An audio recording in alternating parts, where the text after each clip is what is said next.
নমস্কার সবাইকে, আমি দেবাদ্রিতা আর আমার নতুন ব্লগে আপনাদের স্বাগত জানাই। আশা করছি আপনারা খুব ভালো আছেন। আজ আমার সাথে থাকবে অসংখ্য, আর আমরা দুজন মিলে চেষ্টা করব অস্ট্রেলিয়ার চিকিৎসা পদ্ধতি কেমন সেটা তুলে ধরতে। বাড়ি থেকে আজ বেরিয়েছে একটু রোদ পোয়াতে, নিজের ইচ্ছেতে না, ডাক্তার বলেছেন বলে। সব বলবো, চলুন তাহলে ভিডিওটি শুরু করা যাক।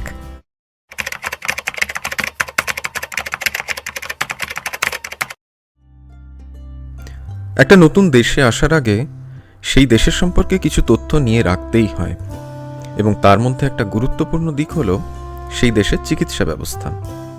অস্ট্রেলিয়ার চিকিৎসা ব্যবস্থাটা অনেকটাই আলাদা ইন্ডিয়ার থেকে।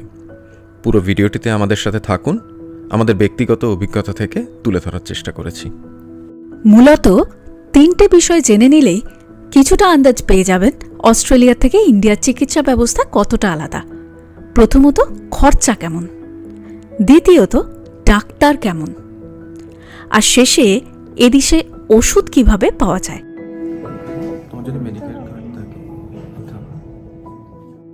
শুরু করি খরচা নিয়ে।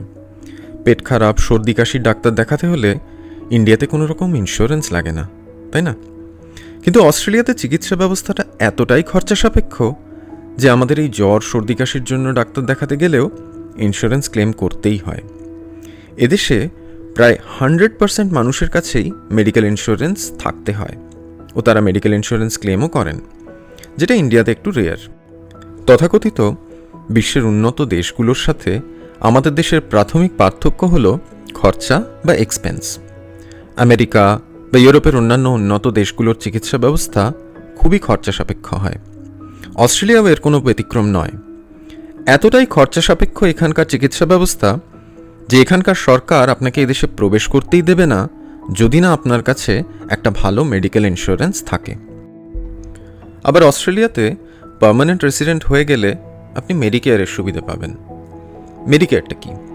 মেডিকেয়ার হচ্ছে অস্ট্রেলিয়ান গভর্নমেন্ট নিহিত একটা মেডিকেল ইন্স্যুরেন্স, যে মেডিকেয়ার থাকলে সরকারি ক্ষেত্রে ডাক্তার বা হাসপাতালে আপনি ট্রিটমেন্ট করাতে পারবেন এবং সবেতেই একটা অংশ ছাড় পাবেন।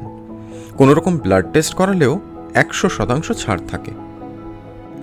আমার যখন প্রথমবার অস্ট্রেলিয়ান ভিসা হয়েছিল, তখন সেই ভিসা অ্যাপ্লিকেশনের সাথে আমাকে ভ্যালিডেট করাতে হয়েছিল এদের ইমিগ্রেশন ডিপার্টমেন্টকে যে আমি কী ধরনের মেডিকেল ইন্স্যুরেন্স নিয়ে এখানে আসছি। যেহেতু তখনও আমরা এদেশের পার্মানেন্ট রেসিডেন্ট ছিলাম না, তাই আমাদের কাছে মেডিকেয়ার বা কোনো এদেশের প্রাইভেট ইন্স্যুরেন্স ছিল না, ছিল একটা ইন্ডিয়ান প্রাইভেট হেলথ ইন্স্যুরেন্স। তবে মেডিকেয়ার থাকলেও এদেশে মানুষ একটা প্রাইভেট মেডিকেল ইন্স্যুরেন্সও নিয়ে রাখেন। বিভিন্ন কোম্পানি আছে যারা এই প্রাইভেট ইন্স্যুরেন্সটা প্রোভাইড করে। এতে প্রাইভেট কোনো ক্লিনিকে গিয়ে ট্রিটমেন্ট করাতেও সুবিধা হয় এবং ট্যাক্সেও কিছুটা ছাড় পাওয়া যায়। ফলে এদেশে যারা আসছেন তাদের ঘর বাড়ি গাড়ির সাথে সাথে মেডিকেল সিস্টেমের বিষয়েও চেতনা থাকাটা খুব জরুরি। আশা করি আমরা কিছুটা বোঝাতে পেরেছি। চলুন এবার আসি ডাক্তারদের নিয়ে। ইন্ডিয়াতে ধরুন হাড়ে ব্যথা হচ্ছে, সরাসরি অর্থোপেডিকের কাছে আমরা চলে যাই, বা মহিলাদের আমাদের সমস্যা হচ্ছে কিছু, আমরা গাইনোকোলজিস্টের কাছে চলে যাই। অস্ট্রেলিয়াতে কিন্তু নিয়মটা আলাদা। এদেশে যে কোনো স্পেশালিস্টের কাছে যাওয়ার আগে জিপির কাছে যেতে হয়। এখন জিপি কে?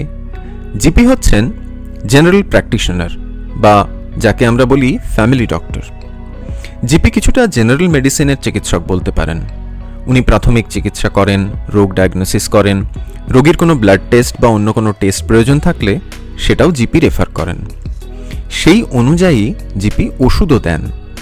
তারপর যদি উনি বোঝেন যে রোগীকে স্পেশালিস্টের কাছে দেখানোর প্রয়োজন আছে, তবে উনি নিজেই একটা রেফারেন্স দিয়ে দেন, যে রেফারেন্সটা নিয়ে আপনি স্পেশালিস্টের কাছে যেতে পারবেন।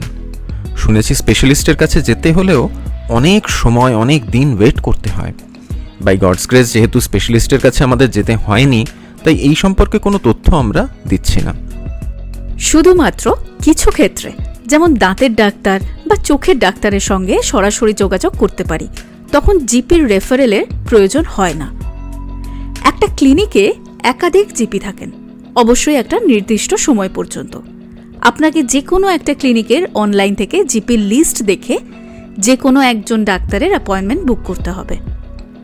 এবার ধরুন রাত্রে কিছু হলো, যখন ক্লিনিক বন্ধ, তখন হাসপাতালের এমার্জেন্সিতে রোগীকে নিয়ে যেতে হবে, যেটা আমাদের দেশেও খানিকটা একই পদ্ধতিতে।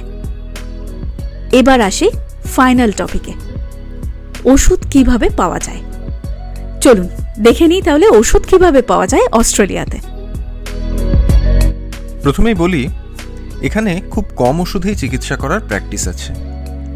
ইন্ডিয়াতে যেমন দাঁত তোলার পরে সেলাই করা হয়, এখানে কিন্তু সেলাই করা হয় না, কোনো রকম পেন কিলারও দেওয়া হয় না। ঠান্ডা আইসক্রিম খেতে বলেন, কোল্ড কম্প্রেস করতে বলেন, আর খুব যদি বেশি পেন হয় তাহলে প্যানাডল বা প্যারাসিটামল এরকম বেসিক ওষুধ খেতে বলেন। এখানে ডাক্তারবাবু কোনো ওষুধ দেওয়ার আগে তার সাইড এফেক্টস বা বেনিফিট কিন্তু জানিয়ে দেবেন। ঠিক একইভাবে কোনো ব্লাড টেস্ট লেখার আগে ডাক্তারবাবু জানিয়ে দেবেন কী কী টেস্ট আপনাকে দিচ্ছেন ও কেন দিচ্ছেন। আমার ব্যক্তিগতভাবে এই ব্যাপারটা খুব ভালো লেগেছে। এখানে ওষুধের দোকান ছাড়াও ডিপার্টমেন্টাল স্টোরগুলোতেও দেখি থরে থরে ওষুধ সাজানো থাকে, আপনাকে নিজে দেখে কিনে নিতে হবে। ওভার দ্য কাউন্টারে যেই ওষুধ পাওয়া যায় তার জন্য কোনো প্রেসক্রিপশন লাগে না। মানে ধরুন গ্যাস বা অম্বল বা সর্দি কাশি যদি হয়, তাহলে আপনি নিজে দেখে দোকান থেকে বা ফার্মেসি থেকে ওষুধ কিনে নিতে পারবেন। আর যে ওষুধগুলো বিনা প্রেসক্রিপশনে পাওয়া যায় না, সেগুলো কিন্তু ডিসপ্লে করা থাকবে না কোনো ফার্মেসিতে। ওষুধের দোকানে গিয়ে প্রেসক্রিপশন দেখিয়ে ওষুধগুলো আপনাকে কিনতে হবে। যাতে ওভার কনজিউম না করতে পারেন, সেজন্য প্রেসক্রিপশনটি আপনার কাছ থেকে কিন্তু নিয়ে নেওয়া হবে। তারপরে ইন্ডিয়াতে কীরকম হতো, ডাক্তারবাবু ব্লাড টেস্ট দিলে আমরা প্যাথোলজি থেকে সেই টেস্ট করিয়ে আনতাম, রিপোর্ট 2-3 দিন বাদে আবার প্যাথোলজি থেকে কালেক্ট করতে যেতাম, তারপর সেদিন বা পরের দিন ডাক্তারবাবুর কাছে অ্যাপয়েন্টমেন্ট করে রিপোর্ট দেখাতে যেতাম, সেই অনুযায়ী ট্রিটমেন্ট হতো। এখানে কিন্তু সিস্টেমটা একদম আলাদা। চলুন শুনে নেওয়া যাক। অস্ট্রেলিয়াতে প্রথমত জিপির রেফারেল ছাড়া আপনি কোনো ব্লাড টেস্ট করাতে যেতেই পারবেন না।